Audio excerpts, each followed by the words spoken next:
Alright, welcome back to the 4 Ounce Fanatic channel today. Guys, we've got UFC 322 on the cards this weekend.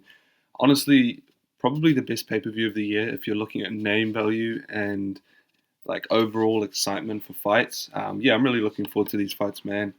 And without further ado, let's break this shit down. First fight of the night, we got Vyacheslav Borshov versus Mateusz Camilo.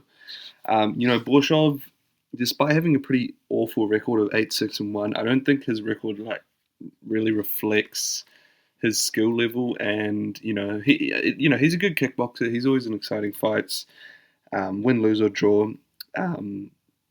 Camilo, he is a young guy. He does have dangerous power in his hands. But Borshov has never been KO'd. I mean, he has been hurt badly in a few of his fights by Sidikov and Chase Hooper.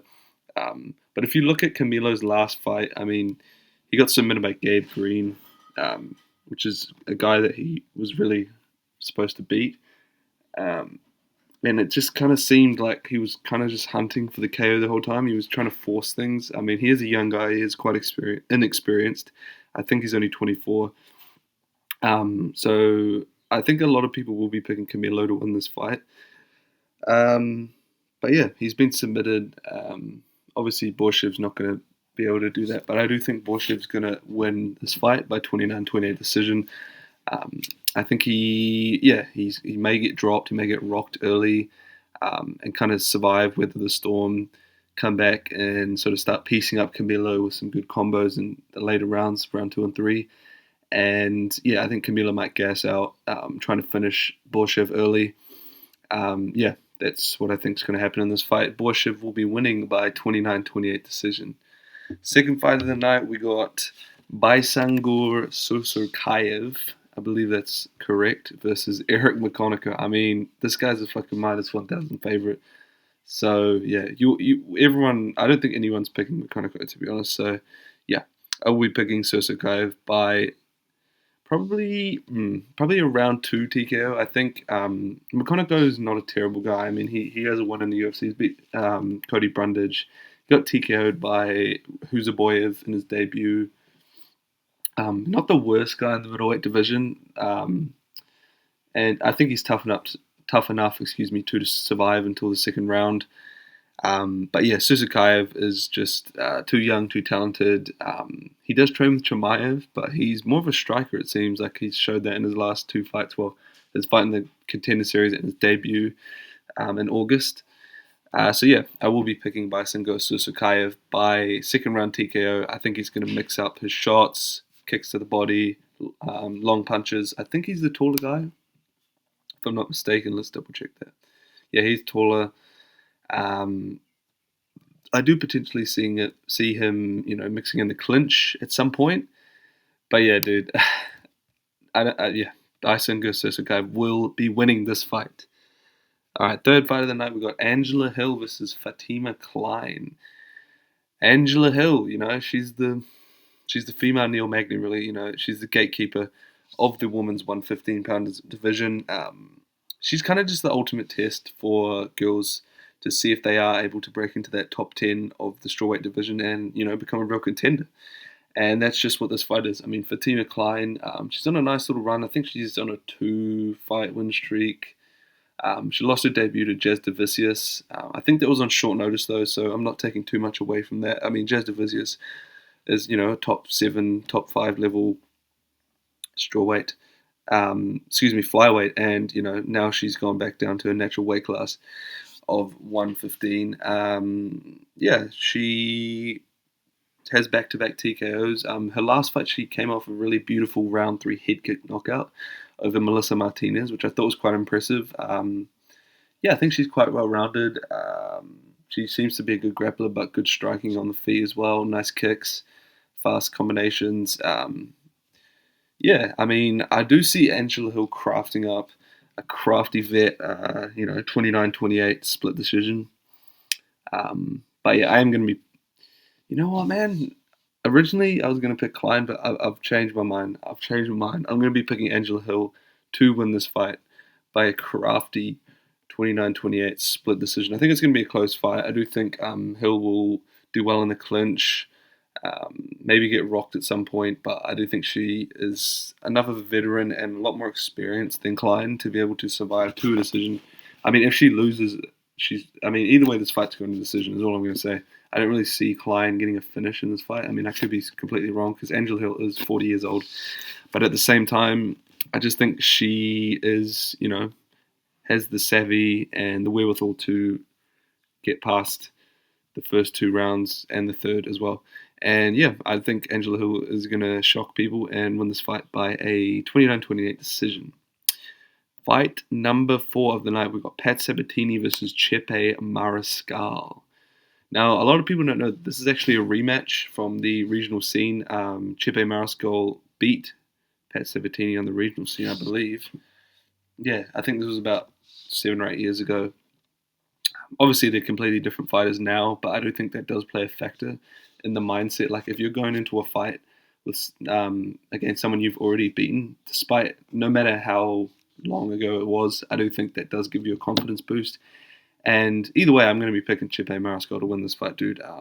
I think he's super underrated in the featherweight division, albeit he is quite inactive. I think that's why he's not as highly hyped up as a lot of people think, which I don't understand. This guy puts on exciting fights.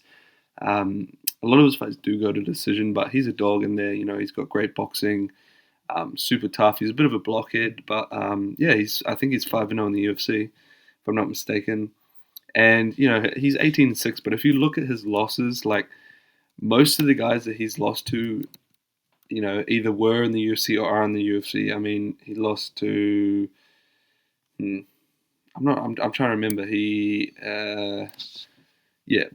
lost to some UFC dudes. That's what I'm going to say. And he's actually beaten Yusuf Zalal on the regional scene as well, which is interesting. Yeah, I just remembered one of the guys he lost to was Joannison Brito and a few other guys that I can't actually remember at the moment. But yeah, he's super underrated. And Pat Sabatini, he's just he's a wrestler, he doesn't have the best striking defense. I mean, he got KO'd by Diego Lopez a while ago, and I think Mariscal has quite a similar style to Lopez in terms of the striking. Like, he kind of just comes forward, marches you down with big hooks, big meaty hooks. And yeah, I think that, Sabatini may potentially be able to get a takedown, but I don't think Mariscal will be able to get up and land the finishing shot. So I will be picking Chepe Mariscal to win this fight by a round 2 TKO or KO perhaps. And yeah, I just think he's better in most areas aside from the grappling. And yeah, he will be winning this fight. And it's a pick'em, which is interesting. I think a lot of people, I thought a lot of people would be picking Mariscal. But yeah, I think that he's going to win by round 2 TKO. Next fight of the night, we've got Kyle Dorcas versus GM3, the GOAT GM3 himself. Oh my, Jesus Christ, this guy has... Wow, I didn't know his record was that bad. 37-20, that's insane. But anyway, yeah, Kyle Dorcas, he's just coming back into the UFC. He had his return fight in August, I believe, and he KO'd Michel Pereira in about 40 seconds. I mean, his first run in the UFC was pretty bad. I think he lost like 4 or 5 fights and won about 1 or 2. But yeah, that fight against Pereira, like everyone else, really surprised me. I did think Pereira was going to be able to get it done, and we never saw Dorcas as a KO guy. He was more of a submission guy in the UFC. I think that was only his 2nd or 3rd KO in his whole career that win over Pereira. So, yeah, super impressive win. And he's going up against GM3. I mean, this guy, we all know his game. He is, got 0 striking defense. He's a jiu-jitsu guy. He's looking for the submission. He's looking to get that single leg. He's looking for people to make a mistake or, and be able to get get the fight to the mat, excuse me. But yeah, I just think that he is super washed and he looked like shit in his last fight. Dorcas, he's hot. He's on a 4 or 5 fight win streak, albeit most of them outside the UFC. Yeah, but I think he's going to be able to get it done. Surprisingly, I don't think he's actually going to KO Meerschaert. I do think it's going to be kind of a bit of a slow-paced fight, maybe a lot of clinching up against the fence. Not the most exciting fight. I could be wrong. Like, Dorcas could just completely smoke him like he did to Pereira and KO him in the first round. But I think it's either going to be like a late TKO or a decision to GM3. Excuse me, Dorcas. Yeah, I think the more likely outcome, surprisingly, would probably be a decision for Kyle Dorcas. Yeah, so yeah, I just think this is going to be quite a slow-paced fight. A lot of grappling exchanges, um, and between Dorcas winning by KO, or excuse me, Dorcas getting a finish and winning by decision, I think getting a decision is going to be more likely. So yeah, I think Dorcas is going to be winning this fight by 29-28 decision. Moving on to the next fight, obviously Malcolm Wellmaker was scheduled to fight Cody Haddon, but that got cancelled about maybe a day ago, maybe even less, a few hours ago. And this fight is now at featherweight, seeing as this gentleman here, Ethan Ewing, is coming in on short notice. Yeah, originally I was going to pick Malcolm Wellmaker to win by decision. I think Cody Haddon's super talented, and he's pretty well rounded, and yeah. But now, yeah, I think Malcolm Wellmaker will be winning by KO in the first round. Not much else to say. I don't know anything else about this Ethan Ewing guy except that he is making his UFC debut. And yeah, Malcolm Wellmaker will be winning by KO in the first round. Moving on to the next fight of the prelims, we got Erin Blanchfield versus Tracy Cortez. Erin Blanchfield is at 7-1 in the UFC. She's a super strong grappler. Her only loss being to Manon Fiorot, who is essentially the number one contender in the flyweight division. She has actually lost to Tracy Cortez in the regional scene, which is an interesting fact. Another rematch happening in this on this card. She is the shorter girl, so I do think she's going to look to get the fight to the ground, land her ground and pound, maybe look for a submission. I think Tracy Cortez is tough enough to not get finished on the ground. I mean, she's fairly well rounded. She's more of a boxer type, but I do think she is a bit a bit more experienced in terms of submission defense than Blanchfield. And yeah, I mean, Blanchfield has improved a lot since the last fight against Cortez.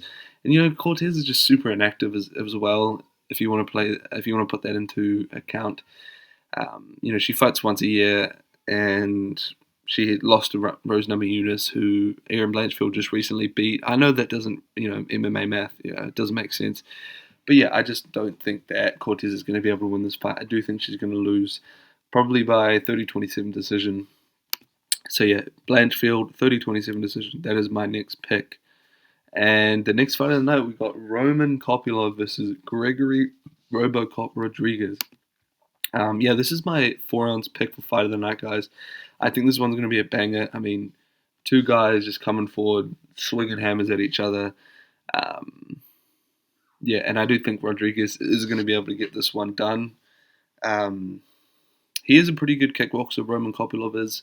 I think 12 of his 14 wins are by KO, mostly with the hands, but he had some good kick finishes too, especially that head kick knockout of Claudio Ribeiro a few years ago. But the thing about Kopylov is, like, he's losing to anyone who has good pressure and who's someone who can grapple a little bit and is not going to let him get into his flow and kind of like land his kicks, land that punch to the body. And Gregory Rodriguez is exactly that guy. I mean, he's a jiu-jitsu guy originally, but he likes to just stand and bang, and he's going to pressure Kopylov. He's going to come forward and kind of just fucking land some absolute hammers on him. I mean, he's coming off that brutal KO of Jack Hermanson, and yeah, I think he's going to do it again. I think they're going to have a crazy fast start to the first round, trading punches back and forth. I think Kopylov will land a few good kicks, but yeah, I just don't see Rodriguez losing this fight. I think he's going to win by round 2 KO. I think he could slump Kopylov pretty bad. But we'll see how it goes, man. But yeah, that is my pick for this fight. I think Robocop will be winning by second round KO. Main fight of the prelims, we've got Bo Nickel versus Rodolfo Vieira. Now, obviously, Bo Nickel, he's coming off a pretty bad loss against RDR, which I think was just too big of a step up in competition for him. and I do think he will have tried to improve his striking a lot coming into this fight. I mean, the thing that he's quite a small middleweight at the same time, so I do think there is a physicality disadvantage in this fight. I mean, Rodolfo Vieira is fucking, you know, check that guy's piss if you know what I'm saying. But yeah, I mean, a lot of people are counting Bo Nicolau in this fight. Obviously, coming off that loss to RDR by TKO against a grappler, and Rodolfo Vieira is, he's a BJJ specialist himself. But yeah, I mean, I think his last fight was against, what was his fucking name? What's the guy's name? Man, I'm forgetting this guy's name. This is embarrassing. The guy who got TKO by Jacob Malkoon. Damn, I'm forgetting this guy's name. Anyway, his last fight, he didn't look that good. I mean, he kind of just got pieced up on the feet. And yeah, Bo Nickel, he's obviously coming from that collegiate wrestling background. But yeah, nothing else to say except I do think Bo Nickel is going to be winning this fight by decision. I think he's going to be able to neutralize the takedown threat of Vieira, keep the fight standing. I do think, despite him having limited striking experience, I just think he's going to get this fight done on the feet. And yeah, win probably a 29-28 decision. I do think he, might get pieced up or, rocked a little bit early on, but I do think he'll get back into his flow and his rhythm. And I could even see him getting a late TKO in this fight, but I do think the more likely outcome will be a 29-28 decision for my GOAT, Bo Nickel. Moving on to the main card. First fight of the night, we got Beneil Dariush versus Benoit Saint-Denis. I'm liking the new shorts, actually, by UFC. I just noticed that. I mean, I don't like the top waistband, but I like this pattern. It's pretty cool, man. I don't know why they keep changing it, but yeah. Beneil Dariush, Benoit Saint-Denis. Beneil Dariush, he's an older guy, still dangerous on the feet somewhat. He throws big hammers. Obviously, super good BJJ. It's like, the thing is, like, I do think he's better pretty much everywhere than BSD, except for maybe the wrestling and aggression side. Yeah, I mean, BSD, he's an absolute blockhead. He just throws big hands, big body kicks, looking for that double leg takedown. And the thing is, like, skill does not always win fights, which is, despite me saying I do think Dariush is better pretty much anywhere the fight goes, I'm going to be picking BSD to win this fight, probably by round 2 TKO. I think Dariush is going to do well probably early on, land some good strikes on the feet, maybe clinch him up against a fence, look for a takedown. I think BSD is going to have a pretty shit first round, but then I think round 2 he's just going to knock him out, dude. Probably with a head kick or something like that, maybe Matt Frivola style. I mean, I just think that Dariush is not at the stage where he's able to win fights against younger, more aggressive guys.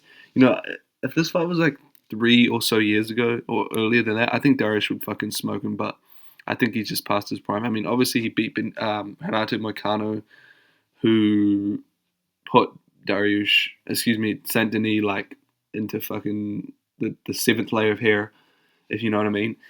But, like, he got dropped by Moicano, which is like, come on, dude, you're getting dropped by fucking Moicano. That's not a good look at this stage of your career. I know he did win that fight, but he kind of looked like shit and still managed to win. Maybe that just shows that Moicano wasn't prepared. But I don't know, man. I just think Saint-Denis is going to win this fight by round 2 KO. Next fight of the night, we got Leon Rocky. It's 9 fights in a row, bro. Headshot, dude. You box like an amateur. Versus Carlos Prates. Man. Leon Edwards, bro. What happened to you, buddy? What happened to you? He looked, I don't know what the fuck he was doing in his last fight. I mean, he tried to go for a takedown on Sean Brady and he got submitted. Obviously, that last fight before that against Bilal didn't look too great either. Kind of just let himself get pressed up against the cage, taken down, pressured. And that's kind of his style. Like, he's kind of just floats on the outside, looking for kicks, looking for, that jab, straight punches down the middle, maybe a teep to the body. And the thing with Carlos Prates is he is 100% at some point in this fight going to press Leon Edwards up against the cage and look for that knockout shot. I mean, he's got walk-off KO power. Obviously, Leon Edwards is a former champ and he's fought in much better competition overall. but I think he is a little bit past his prime, and he's not as hungry as Prates. I mean, he's been there and got the t-shirt, and Prates coming off that sensational spinning elbow KO of Jeff Neal. I think he's a bit younger. Is he a bit younger? I'm not even sure. I think they're both 34, but anyway, he seems younger. He's more aggressive, and yeah, I just don't think that Edwards is going to be able to get this one done. I do see Prates kind of just marching him up, marching him down, pressing him up against the cage, landing big knees up in the clinch, maybe knocking him out with an elbow or kind of like maybe, I don't know, maybe even a head kick, dude. Who knows? Headshot dead. Um, but yeah, I just don't think Leon Edwards is at the stage of his career where he's going to be able to beat a guy like Prates, who is super dangerous. Not so much early on. I mean, I do think if Edwards wants to win this fight, he's going to have to get going really quick, and 100% he needs to grapple and take him down. I mean, he's got a lot better grappling than Prates, so I could actually see Edwards, using his wrestling, kind of pressing up Prates against the cage on the ground, and the crowd's going to be fucking booing. But yeah, you know, I really could see Leon Edwards giving like a 29-28 decision, like a super close fight where he kind of just out grapples him, lands good takedowns. But yeah, I think Prates is going to be able to win this fight. Probably by decision. I don't think Edwards is going to get knocked out, but I don't think he will get rocked quite badly at some point in the fight, especially up against the cage. But yeah, I do think Prates will be winning this fight by a decision, albeit a close one. Featured fight of the night, we got Sean Brady versus Michael Morales. Yeah, this is a great matchup, dude. It's classic kind of striker versus grappler matchup. Sean Brady, he's as strong as an ox. He's a great grappler. It says he's 5'10" here, but I don't know, because I saw the face off, and Morales looked like a lot fucking taller than Brady. I don't know if Brady's a lot shorter or Morales is taller than 6 foot. I feel like he's 6'2", to be honest. Either way, it doesn't matter. Brady's super strong. Obviously, he's coming off that incredible submission win over Leon Edwards, and he is on a 3-fight win streak. His only loss is to the former champ Bilal Muhammad, which was pretty shit loss. But he's taken on Michael Morales, and one thing that people don't really know or perhaps understand about this fight is that Michael Morales does come from a grappling background. I mean, both of his parents were judokas. His mother, I believe, competed in the Beijing Olympics for Ecuador in judo, and he was on the national wrestling team before he started MMA, I believe, or while he was doing MMA. But obviously he likes to stand and bang. He's a good boxer. He has good feints. Super physical, strong guy, young guy for the 170-pound division. But he is quite inexperienced, and I do think Brady has obviously fought a lot higher level of competition. I mean, I know Brady wasn't able to get Gilbert Burns out of there, and Michael Morales knocked him out in round 1. But I just think Brady has, he just has a fight IQ advantage. Although they have the same record, he's got an experience advantage. Excuse me, the same amount of fights. He does seem to have an experience advantage in terms of like he's been in fights longer. Like Michael Morales is putting these guys away in round 1 or 2 in most of his fights. This is a big jump up in competition for Morales, and I do think he'll be able to he will get taken down early, but he'll be able to get up and probably rock Sean Brady quite badly at some point in the fight. And to be honest, like I think they're gonna give the fight to. I think if it's close, like they are gonna give the fight to Michael Morales, even if he's gotten taken down. I think he might win like kind of a robbery decision, and the fans might kind of get a bit upset and be like, "Oh, bro, you fucking." In his next fight, they'll be like, "Oh, you barely fucking beat Sean Brady. How are you gonna beat, whoever his next fight is, maybe an Ian Gary or Bilal Muhammad, the winner of that fight." I do think it potentially could be a robbery decision. So yeah, I am going to be picking Michael Morales. I do think Sean Brady is a lot more skilled, obviously, on the ground, and I'd like for him to win. But I think Morales is a younger guy. I think the judges are going to look at damage over control more, which is what they should be doing. But sometimes that doesn't happen, and especially if he rocks Brady at some point, but Brady like out grapples him for like a round and a half or more, they might just give Morales the decision. So yeah, I think I'm going to pick Michael Morales by like a split decision, like super close fight. A lot of people might say it's a robbery. So yeah, that's my pick for the featured fight, 29-28 decision for Michael Morales. Co-main event of the evening, we got Valentina Shevchenko versus Zhang Weili. Do you all remember me? Damn, that's a sick fucking outfit for Shevchenko. You know, this is probably the second or third biggest fight in women's UFC history. Obviously, the first was probably Nunes and Cyborg, but that's beside the point. This is a super fight. I'm super excited for this. There's a lot of question marks around this fight. Like mostly, is Zhang Weili going to be able to do well in the high weight class? I mean, she's small, she's powerful, and I think she is, man. I'm going to be picking Zhang Weili to win this fight, dude.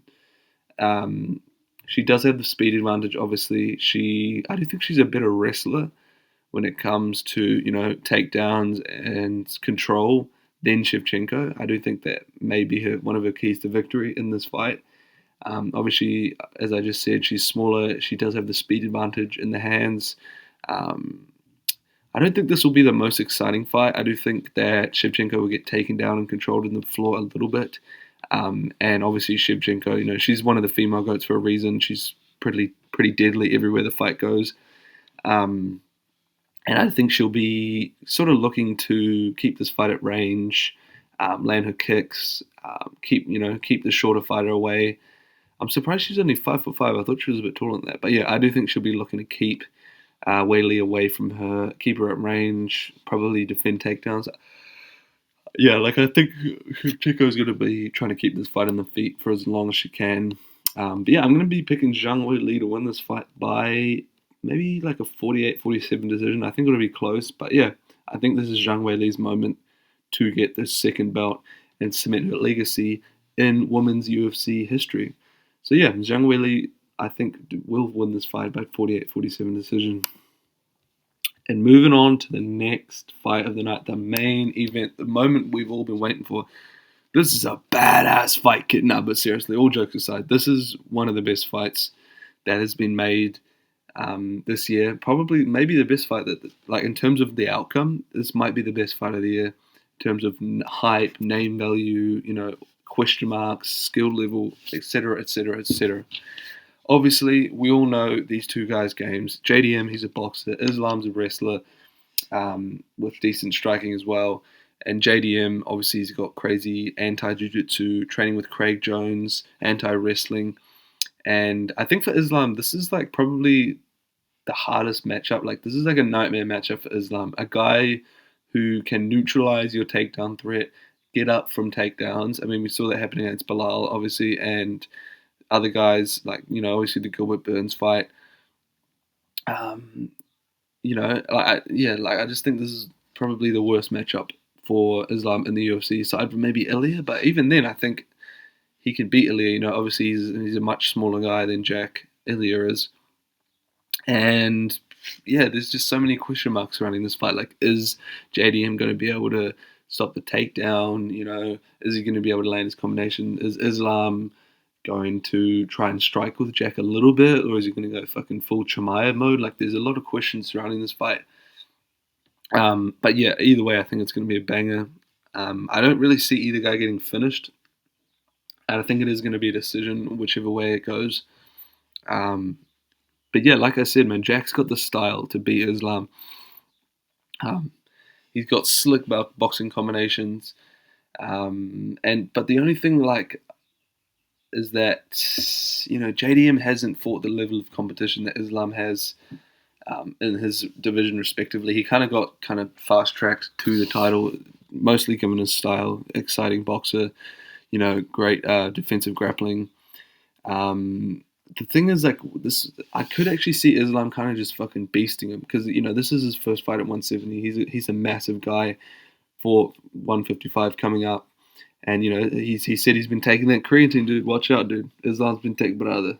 I taking creatine for the first time in my life. This is good stuff, brother. But all jokes aside, man. Like, I think he is a lot stronger than Jack. Obviously, when it gets to the ground, so I could just see him fucking just gooning him and just getting him to the ground and just fucking just going full Bane mode and just getting a fucking neck crank like Conor Khabib style and just beasting him and then screaming in front of the camera. So yeah, I did say earlier that this fight's probably going to go to decision, but I really could see Islam getting a submission maybe in the third round, just fucking pulling Jack's head off his fucking shoulders almost with a choke. But yeah, man, I really want JDM to win. So I'm super torn on this one. I think if JDM wins, it's definitely going to be by decision. I don't think he's going to be able to knock out Makhachev. And Makhachev, man, I think I'm going to pick Makhachev to win by a round 3 or 4 submission. I love Jack. I really do hope he wins, but I'm just trying to go for the most realistic option here. Yeah, I want Jack to win by decision, but I do think the more likely outcome is going to be Islam by a late or maybe round 3 submission. So yeah, I think my official pick for this fight, the main event of the evening, is going to be Islam probably by a round 4 submission. I think it might go similar to the Dustin Poirier fight. It'll be super close on the feet. Jack Della Madallena will be doing quite well defending the takedowns, and then Makhachev will get a choke late, maybe round 4 or 5. But yeah, guys, that is my picks for UFC 322. I cannot wait for these fights, especially these last 3 on this main card. And yeah, let me know what you guys think of this video in the comment section. Like, subscribe, all that good stuff. Yeah, and tell me what you think I've got wrong in terms of predictions, all that good stuff. And yeah, I'll see you guys next week, and I hope you guys enjoy the fights.